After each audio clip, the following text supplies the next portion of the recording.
On this episode of the Bronze Metalist podcast, we talk about Beneath the Remains by Sepultura. Or as I was first introduced to them as Sepultura. Yeah, I've heard that. I've heard it said that way many a time. Weird.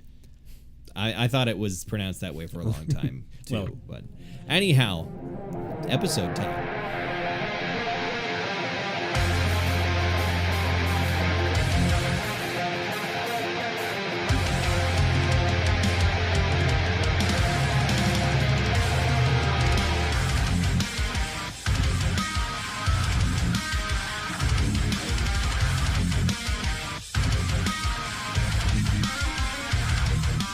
Hi, everyone. Welcome to another episode of the Bronze Medalist Podcast. I'm Kale. I'm OJ. And this is, oh my God. Sorry. Wow. That was a bit I wasn't abrupt. expecting that, yeah. This is a podcast where two professional broadcasters, being us, talk about metal because that's what we like. That is what we do. like. It's our thing. That's we our talk about thing. metal.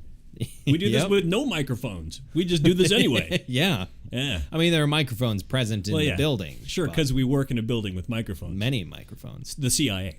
Yes. Yeah. Well, you work for the CIA. Yeah. I work next door at the NSA because they're right next to each other. I'm also on the PTA. They share a parking lot. Yeah. Also, I'm only just realizing now that the beer that I got is a twist off. Oh, it is. Yeah. Yeah. Looking at this, got the threads on the top. You can there's It's a liney, so yeah. Normally we do beer after general discussion, but tonight we've got Leinenkugel's. since you went there already. Since I already started talking about the beer, it's Leinenkugel's Canoe Paddler Kolsch style beer, which Siri just told us is a special type of beer because it is, while it is... It's warm yeasted, and then it's brewed and filtered cold. Yes, so that makes it interesting. It's a mix between something that is warm yeasted, but also the cold part is like an ale. Warm apparently. and yeasty. I like my Warm- beer like it. Never mind. Okay. Sure. Okay. Let's see how this is. Oh, very bright. Yeah, kind of fruity a little bit. Bright and fruity. Yeah, I like that. That's pretty good. I like my beer like I like my women. Bright and fruity. I don't know exactly what kind of character that describes. Warm and yeasty. Well, oh, God. No. Yeah. Okay. So what's been up? Do anything? Yeah, it's been nice. It's been warm. It's going to be in the 90s, upwards of close to 100 degrees on Friday. But then it's quickly going to crash, and we're going to get Volkswagen Beetle-size hail. Yeah. I thought it was Volkswagen Golf style. Volkswagen Golf. Well, okay. I think Volkswagen Golf Ball sized hail.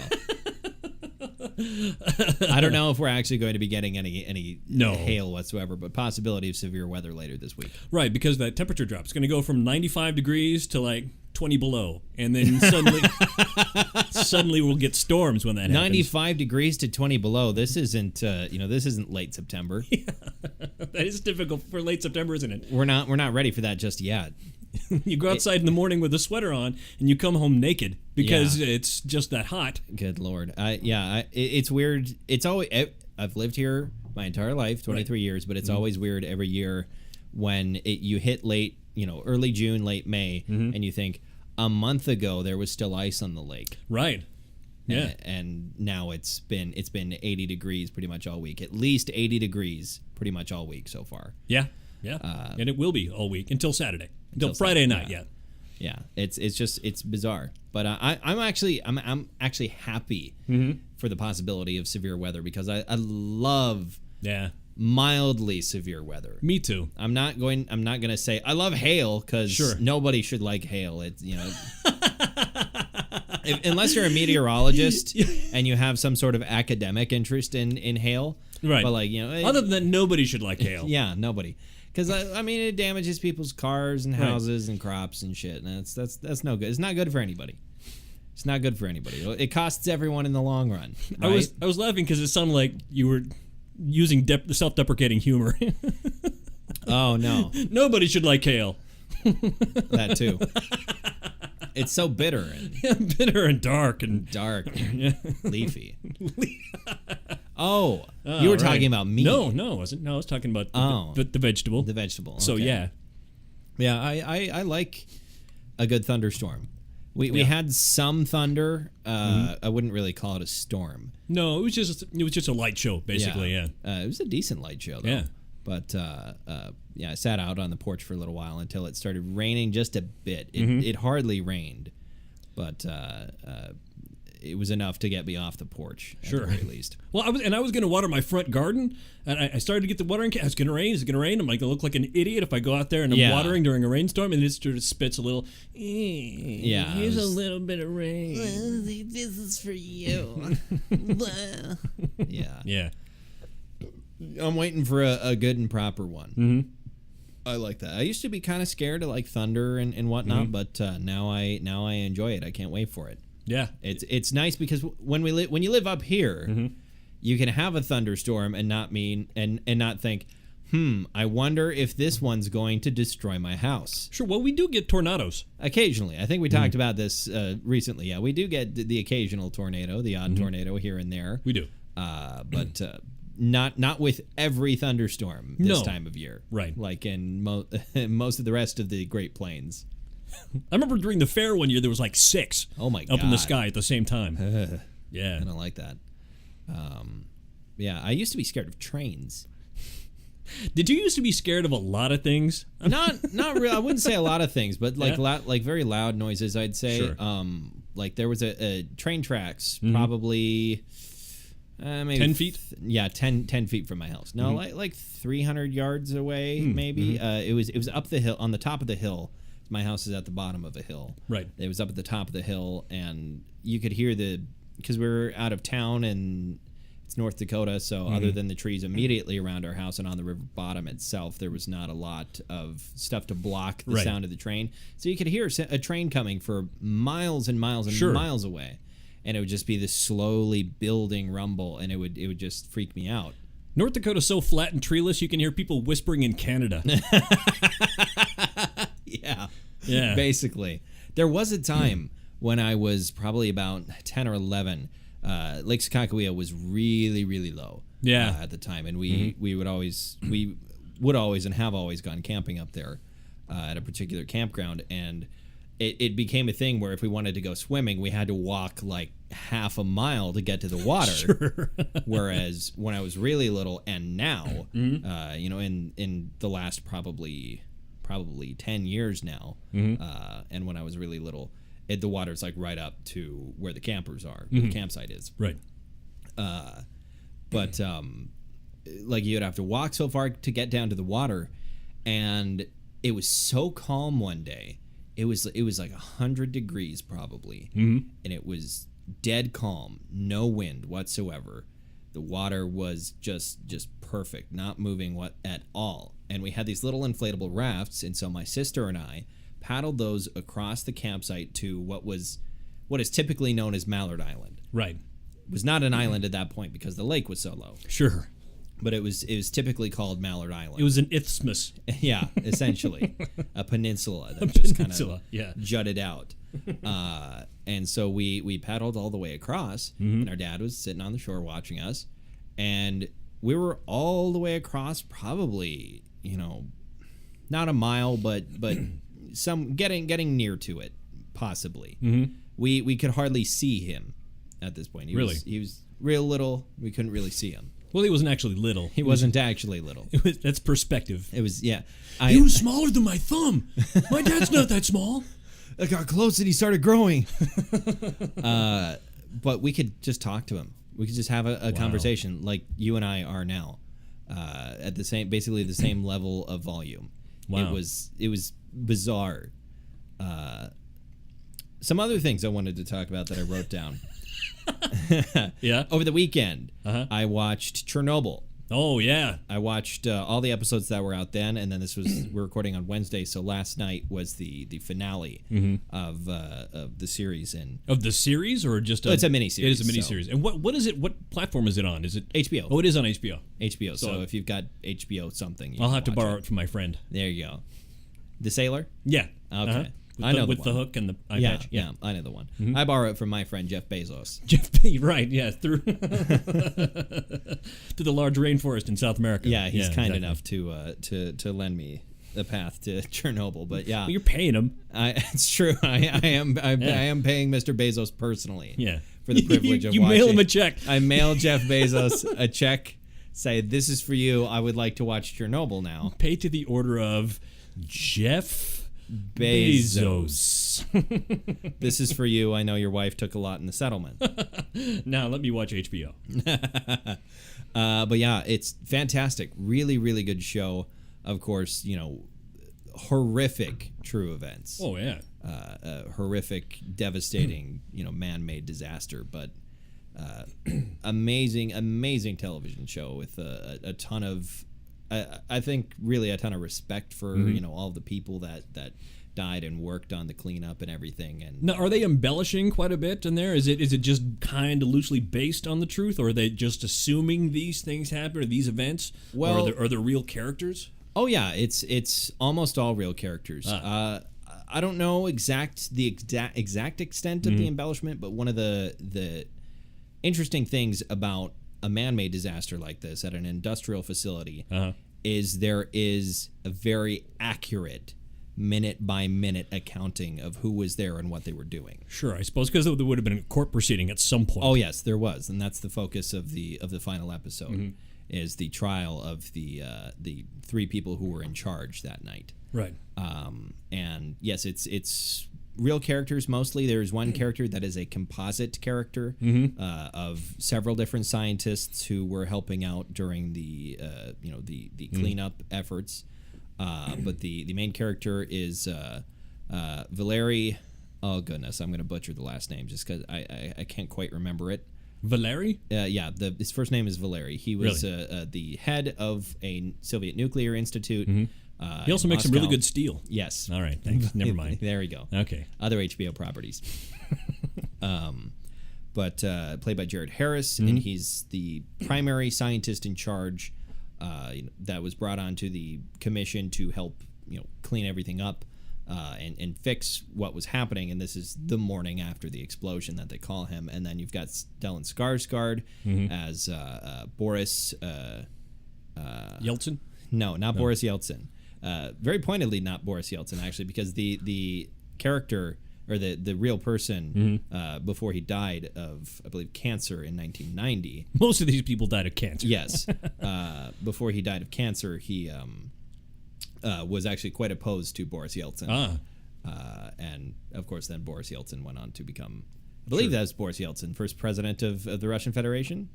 Is that Boris Yeltsin? Was Boris Yeltsin the first president of the Russian Federation, or did they make Gorbachev president after? No, they didn't. No.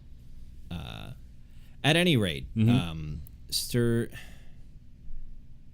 I can't. God, it's Russian names. Sure, they're difficult. But he was the head of the energy commission at that point, or the energy ministry essentially.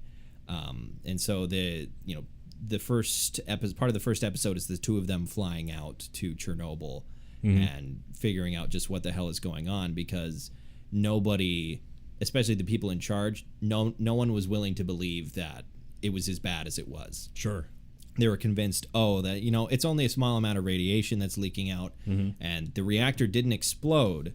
It just there was the water tank exploded, and the stuff on the roof is just concrete. That's not graphite from the reactor core. There's no way it could be, because these reactors are safe. They don't explode.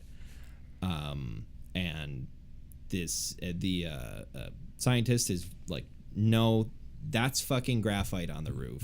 The reactor core is exposed to the air. And so the chemical group from the Russian army comes in, and they have their own dosimeter, because all the ones that they had at the plant only went up to a certain level. And so at first they were reporting 3.9, which is the limit on the little handheld ones. Which doesn't go above that. 3.9 is, not very serious. Then their good one redlined and broke at its max. The military one measured 10,000. 10,000? After the people in charge insisted there's no, it's fine, everything's safe. There's no way, that this is as much of a problem. By the record of my hair and teeth falling out meter, I think you're wrong. And that's the thing, like, even when the guy who was in charge of the control room that night sees his workers who he sent out to go investigate, when he sees them coming back with their faces reddened by radiation burns, and already throwing up and stuff like that. He's not willing to believe that the reactor exploded, even after he sees that. Explode. Yeah, he's delusional. The guy got 10 years in prison before he died. I can't remember how long into that. Of cancer in prison. Yeah, radiation-related illness. I don't think they said cancer necessarily, but great show, fantastic show. It's only 6 episodes, so it's pretty easily bingeable. Sure. You can knock it out in a day if you want to, or over 6 days. Or over 6 days. Commitment. Yeah, it's you don't have to watch it all at once, but I watched most of it at once because it was very good. Other things. Oh, I think it was right after you left. One of our bosses showed up with their dog. Oh, really? And that made me very happy. Jean, yeah, she was coming in as I was going out. I waved at her. Yeah, little doggy. Oh. And that made me very happy. But it's not a very well doggy. It's a very sick doggy. I didn't know that. I didn't know that. Mm-hmm. That makes me a little sad. Yeah. Very well behaved sick doggy. Yeah. Very nice dog. Having stomach issues. I see. Well, now you've made me sad. Probably going to die soon. Oh, stop it. I was so happy that I got to pet a dog today. Of starvation. Quit it. Have a good night, Kale. See you later. Yeah, bye. Fuck you. E3's coming up. Oh, yeah. The big old Electronic Entertainment Expo. Yeah, the ever-dwindling E3. Yeah, shrinking and shrinking every year. As far as who's willing to attend, but there's some stuff to be excited about. Anything you're looking forward to seeing? Actually, the thing I really want to see, is the big piece of eye and ear candy that is the new Doom. Yeah, that's what I was gonna say. Doom Eternal. Yeah, I'm excited to see stuff about that. There's some, I don't remember where it was, but some high-rise building. They painted. They're in the process of finishing this huge mural for Doom Eternal. Wow, which is awesome looking. I'm very excited for that just because Mick Gordon. I mean, first of all, Doom's great. Doom 2016 was fantastic. Sure. Then the soundtrack. The soundtrack is could awesome. almost be an episode on this podcast. It very much could be an episode on this podcast. Which is funny because they explicitly told him don't make it metal, didn't they? No metal, no guitars. Yeah. And then slowly he just kind of won them over with that. And the thing is like I kind of get it. They wanted to not do metal again. Sure. But it's fucking Doom. Right. Okay. Wanted to just not do guns. Or or demons. Why don't they just do a Doom game with like swords and medieval? Oh wait, that was Quake. Yeah, that was the first Quake. Okay, do we want to get into it? Sure, let's go. Okay, so tonight we're talking about Beneath the Remains from 1989.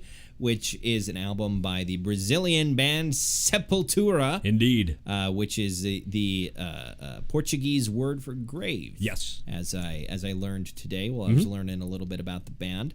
It's similar to the word sepulcher. Yes. Yeah. I got that. Yeah. Eventually. Sepulcher is a word that was taught to me by Skyrim. I didn't know. I'd never heard that word before I played Skyrim. And I was like, oh, so that's like a tomb of some type. Cool. Lots of good things. Skyrim has really enriched our lives. Yeah. I learned a lot about history from Assassin's Creed. Yeah, sure. So anyhow, it was made. It came out in 1989. Sepultura had been around for a little while. This was their third album. The third album, yeah. And it was founded by brothers Max and Igor Cavalera, who founded it sometime after their father had passed away when they were young. Very young, yeah. And they were very young. They were all Andreas and Paulo were also very young. I mean, all of them were very young in this. They were very young when they started the band and when they made this album. Max and Igor were very poor, as I understand. Yeah. Well, they lived in the second largest city in Brazil, Sao Paulo. Okay. For some reason, I thought I read it because I thought I read a different one that it wasn't Sao Paulo, but yeah. It might have been just like a suburb, a bedroom community. Yeah, it might have been a but suburb. in the greater Sao Paulo area. Yeah. 'Cause I think Sao Paulo is the biggest city in Brazil now. I think it's bigger than Rio. Is it bigger than Rio now? I feel like it is because I think Sao Paulo is one of the biggest cities in the world. Really? It's huge. I would love to fact check that. That's awesome. But so they were making albums, and doing thrash metal. Indeed. You know, doing thrash metal very hard at this point. And Beneath the Remains came out in 1989, and a lot of people have kind of called it Brazil's Rain and Blood, essentially. Like it's up there with Rain and Blood. Right. They're kind of considered to be like a second wave thrash band. Right. You know, first wave would be your Metallicas and your Slayers and your Megadeths and whatnot, but then they'd be second wave of a younger generation coming up and starting to make thrash metal right around the time that death metal is starting to become a thing. Sure. And this is another one of those stepping stones for me, where I listen to this and go, yeah, this reminds me of death a little bit. Like it's sort of an in between, which I'm kind of finding like that type of thrash metal, the sort of in between thrash metal where it's kind of early death metal. That's really what I dig a lot when it comes to thrash. I'm finding I dig that a lot. And this is that. Because it's darker and heavier and just meaner. And this is absolutely that. So when did you when did this album come into your life? Right when it came out? But yeah, 30 years ago. I bought this on cassette at Music City here in Minot. On cassette? I bought it on cassette. I moved back to the United States in the late spring of 1989. Okay. And this became new at some point. I don't remember when. But I had two friends. As I mentioned before, I had heard it introduced as Sepultura by one guy. But I had another guy who was also as insufferable, who who spent his senior year of high school in ultimately in South America. Oh. So insisted on adding an accent when it was pronounced Sepultura. Oh, Christ. Thanks. Oh. Yeah, okay. He was that guy. Yeah, he was that guy. No, he's pronounced Sepultura. Sepultura. Dude. I am a man of great culture. I am a man of great culture. You went to Bishop Ryan. Stop it. No one of great culture has ever come out of Bishop Ryan. Has anyone of great culture ever come out of Minot? I mean, you could say Josh Duhamel. Josh Duhamel. Yeah. Is he really that cultured? Well, I don't know. He's popular. It's true. Yeah. He's a handsome dude. He's been around the world. You ever met his mom? No, I haven't. Yeah. I know they own 10 North Main, 10 North the Main restaurant in town. So. Well, she does. He doesn't anymore. He sold his part to her and the other partners. Oh, I mean, they as a family. They as a family. Yeah. Those people. Those people. Those people that own that restaurant. Yeah. She's different. A little weird? She's somewhat eccentric, I'd say. Oh, those are the best kind of people usually. Yeah. We're a little weird. Yeah. I don't think we can. Us two are. We are not the ones to be casting stones at weird people. No, okay? No. No, I have not met her. Okay. I guess Wiz Khalifa was born on the Air Force Base. Right, but he didn't really live here. Yeah, he didn't live here, but he technically he came out of Minot. And he's culture. Yeah, I'd say he's got some culture probably. At the very least, he's not white, which is a +1 to culture in the first place, I think. He potentially carries a culture. That's possible. It could be. Mm-hmm. It could be. I carry a culture with me every day. Yeah, me too. In my pocket. It's in a little glass slides. Sometimes I take it out along with my microscope I carry with me everywhere, and I look at it and look at what's growing down in there and the little critters that are crawling around. I just want to see what they're up to in their own little world, you know. See, myself, I have to apply a poultice to my culture. I see. Yeah, I have to. It's on you. Yeah. It's sometimes causes red rashiness, and sometimes spot bleeding. But I mean, it's fine. I'm fine. I'll be okay. Do you have genital wart? Jen Little? I think Jen I said Jen Little. Jen Little Warts. Jen Little Warts. Jen Little Warts. She's native, isn't she? I don't know how I feel about that.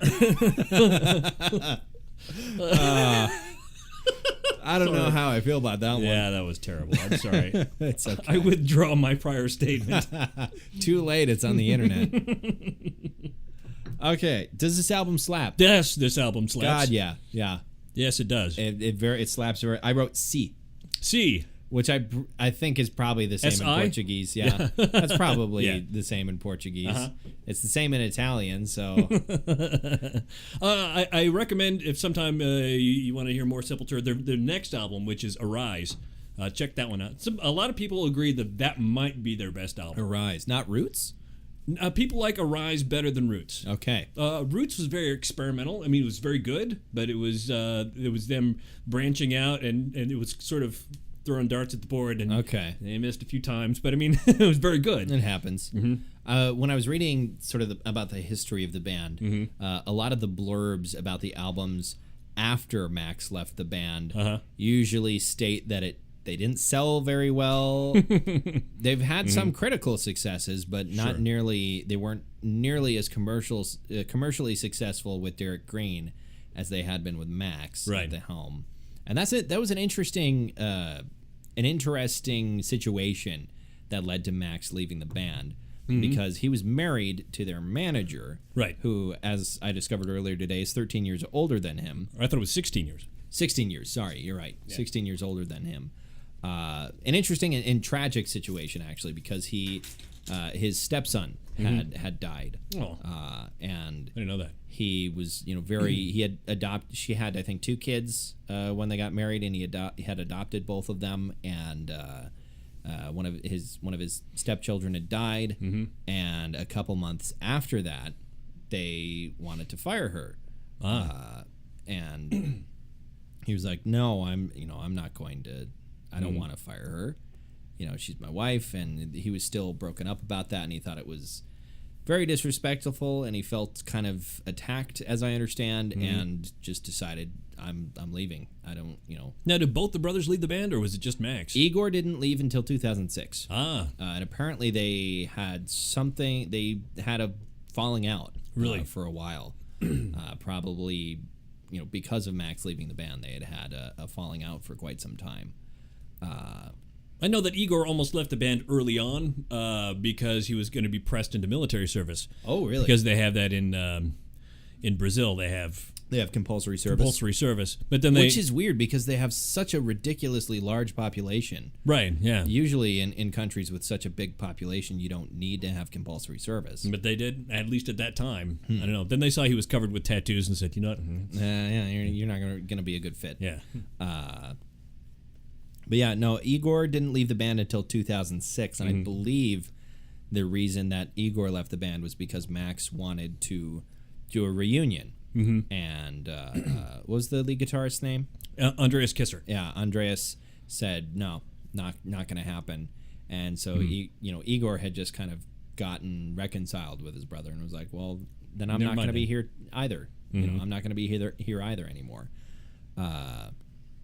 And yeah, it's sort of interesting because the albums, like the first album that came out after Max left, on the Wikipedia page, they compared the sales figures to Soulfly. Essentially, Soulfly's first album sold so much better than Sepultura. Yeah, I said it. Yeah, it's more convenient to say it that way, but Sepultura. Sepultura's. Would have been like their 6th or 7th album at that point. Something like that, yeah. And Soulfly's first album sold way better. I like Soulfly. Yeah, because and it sold probably sold way better because it was Max Cavalera, and that's who people knew. Sure. I mean, he's the voice and the rhythm guitarist of the band. Yeah. I mean, him leaving the band. That's is like, a big part. Yeah. That's the core right there. Yeah. That's like. Yeah. Right. Rhythm guitar is a lot more important than some people give it credit for. Which is weird, but yeah. It's very important. Like I used to think I used to think rhythm guitar was I used to think lead guitar meant that you wrote all of the guitar parts, which is not necessarily it's the case with some bands, I think with like when it came to Architects and whatnot. Sure. What was his name? Tom. I think it was Tom is the one that passed away. He's the one who wrote everything. He wrote everything. He was the lead songwriter. But with a lot of other bands, the rhythm guitarist is sort of the one that's responsible for the guitar structure. Sure. Right? Like or the song structure. Like last week we were with Mastodon. Uh-huh. Bill is basically... He's the guy who writes all the guitar music, all the structure of the Bill's songs. in charge of that. Brent just comes in to do his thing. And Brent, and in that video, as he said, I just went in there and I went, wee, wow, wow, wow. Lay down them tasty licks.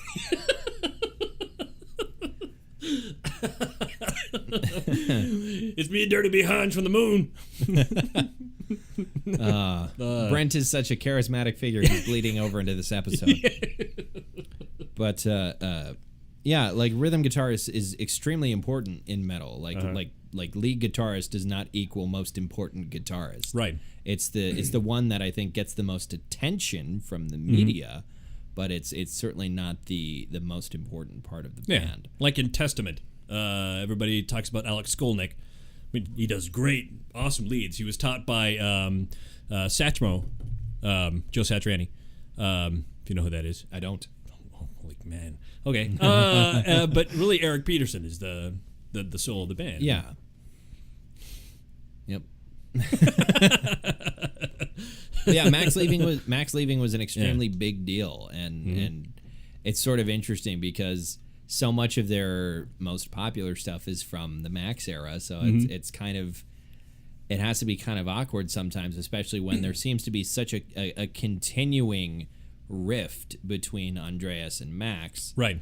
That you still have to play all of the stuff that Max was primarily responsible for. Sure.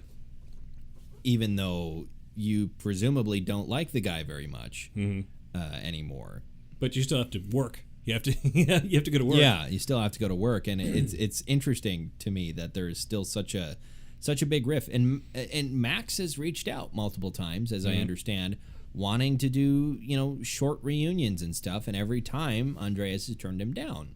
Really, which is it's kind of sad because I feel like fans would be very, very pleased. Sure, with that. They eat that up. I guess I don't know how dedicated Sepultura fans feel about Derek. I haven't heard anything bad about Derek, but I'm sure they would be very, very pleased to have Max back for a couple of shows. Max and Igor for a couple of shows. At most, that's all you would have to do, and people would love that. Hell, Roadrunner put out a live album of Max's last show. Wow. And put that out a couple of years after Max had left the band.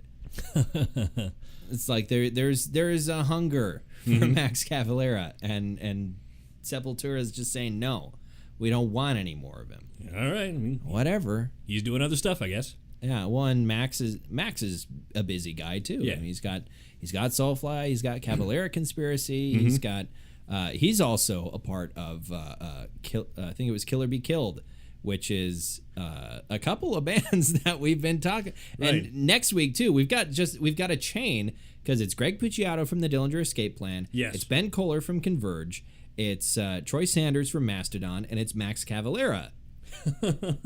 Holy shit! Right, and it's right. That's a fucking lineup. He was a part of Nail Bomb as well. Yeah, remember that. I had read about that. Yeah, that. It was Max and Alex Newport from Fudge Tunnel. Fudge Tunnel. Yeah.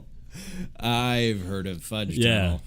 You've told me. Yeah, you've told me about Fudge Tunnel. What kind of band were they again? They're sort of an industrial, industrial metal kind of thing. I always picture in my head grindcore, just because I feel like it should be for some reason anything that is associated with an asshole or shit. If your band name has something to do with your butt or what comes out it should be grindcore for some reason. Like that's the thought I have. I don't know why. Did you ever listen to like any industrial metal and all? Not really. No. It's one of those. I might get into it a little bit later, but for right now, it's sort of the way I felt about black metal a couple years ago. Sure. That where it's a little too distant. It's not quite my speed at the moment. That might change. We'll have to do a Ministry album at some point. Sure. I'm down. You bring what you want. All right. You're an adult. You bring to this podcast whatever you dang well please. Sweet. Okay, so the score. I looked up multiple different reviews of this album, and they were all pretty positive. Came out to a average of 86.9%. Nice. There were a couple of 90s in there. There was 100. There was actually a bunch of 90s, actually. Out of 6 I found, I think 4 of them were 90s. There was 170 that sort of threw it off, and then there was 100. Wow. So yeah, lots of very positive reviews. Who gave it a 70? Q. You mean from Star Trek? Yeah, the character from Star Trek. John DeLance gave it a... Q. Well, I mean, everybody knows Q's a dick. Oh, of course. Yeah. I have hardly watched The Next Generation, and I know that Q is a dick. Yeah. So low scores from the Continuum. Yeah, the Continuum's not a big fan. Apparently. Of Sepultura. They're as big of fans of Sepultura as they are of the human race in general. Low C. So yeah, 86.9, which I think is a pretty respectable score, especially when you've got a lot of people comparing it to Rain and Blood. Sure, that's a mighty comparison. That is not something to be scoffed at. I think that is very, very good thing to be said about your album. Which I think one of these times, because you had said you haven't done that album on this podcast. Oh no, yeah, we have not done Rain and Blood. That's crazy. Well, because before you were around, we were mostly doing like metalcore and deathcore stuff. Because newer stuff. Because it was me and another guy my age. So right. I didn't have an in.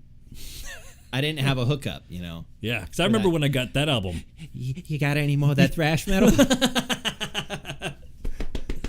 I got a vein. It's rising. Put that thrash metal right in me. Oh yeah, that's some good Slayer shit. Yeah. What? What if Requiem for a Dream? Yeah. But okay, instead of drugs, metal. It's metal. That'd be a great. I'd watch it. What if Train Spotting? But instead of heroin, yeah, metal. Right. Instead of Iggy Pop or whatever they're always talking about, and the club music that they're going to listen to and dance at and whatnot. What if it was Cannibal Corpse? I'm wondering if I could put that scene, because here's the thing, they could still have that horribly disgusting toilet scene. Sure. Where Ewan McGregor climbs into the toilet, looking for his suppository. Sure. His opioid suppository. He comes out with a studded leather jacket. The mullet. There's a scar of Slayer carved into his arm. Which is one of their album covers. Really? Yeah. I didn't actually know that. Yeah.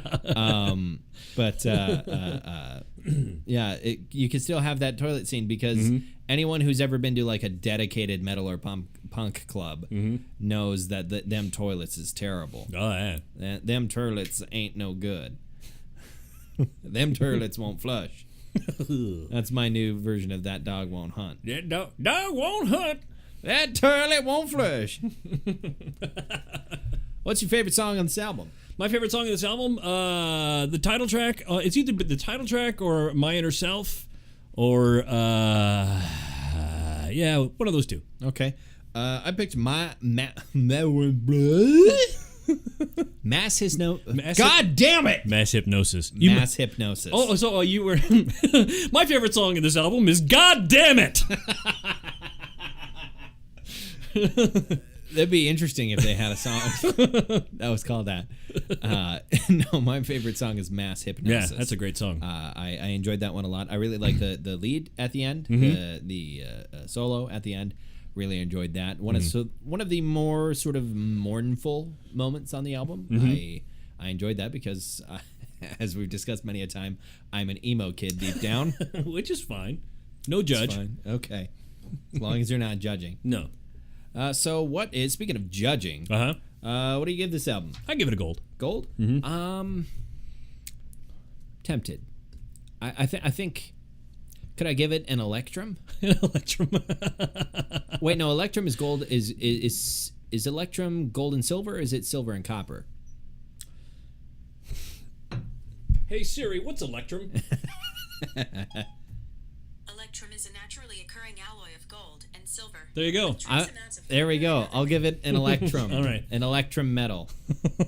It's sort of, I dug it a lot, but I don't know if I'd be willing to call it a gold just yet. Right. So I'm giving this one an electrum. Okay. I say gold because it was a pivotal moment in my life, and sure, absolutely. a pivotal moment in metal. Absolutely, and I would agree that. I would agree that for you it was a bit of a pivotal moment. I would agree about the fuck. Did you get a bowl of soup with that hat? Oh no, it looks good on you. That's what that was. Yeah. Definitely a pivotal moment in metal history. I would agree with you there, especially in Brazilian metal history.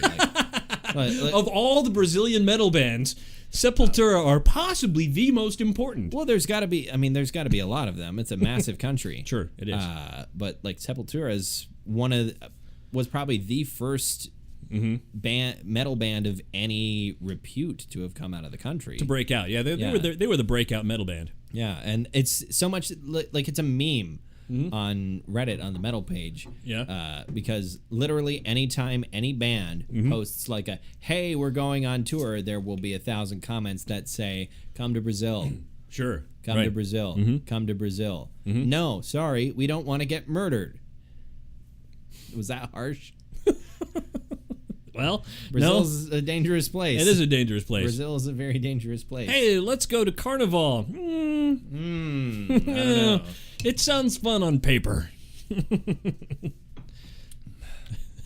If their metal festivals are anything like their Olympics, yeah, sure. I'm sure it'll be great. Wait, but those were Americans that actually fucked up at the Brazilian Olympics. Wasn't it? It was the swimmers. It was. Well, no, I'm not talking about conduct. I'm just talking about the general state of all the facilities and everything. Oh, that sure. Were yeah, hardly finished and horribly dirty. And they spent all the money putting up a wall so you couldn't see the shitty houses as you're coming over the highway. Instead of completing the facilities. Or instead of making some sort of effort to better the quality of life for the people living in Rio. Yeah, I can't directly comment on the state of civil affairs in Brazil. But you don't hear a lot of good coming out of Brazil. I mean, they're great people. I assume. I don't know if I've ever met a person from Brazil. Well, there's a lot of them. It's true. There are a lot of people in Brazil. There are Brazilian people in. No! No! God damn you. How dare you? How dare you come into my house and make that fucking joke? You are welcome. Okay. Hey. Well, in that case, I'm going to end this podcast so I can kick you the fuck out. If you like this sort of silliness, please check out our social media pages on Facebook and on Twitter. We post every episode, or at least a link to every episode on those websites, and you can share them with your friends and put it on your timeline and say, this is the thing I like. Listen to them. If you like belching. If you like courteous belching away from the microphone. Sure. Then go ahead and share that. If you do that, we appreciate it. If you don't, it's fine. We appreciate your listen, at the very least. Okay, well, that's going to do it for us for tonight. Thank you for listening to another episode of the Bronze Medalist Podcast. I'm Kale. I'm OJ. Congratulations. You were reaching a little early for that one. I was. Well, you're kind of guiding back. Let's see if he falls on his face. I was doing a Frodo thing where he Sam like reaches out, right. Frodo reaches out to take the ring back from Sam, and Sam sort of pulls back. Good night, everybody. Bye.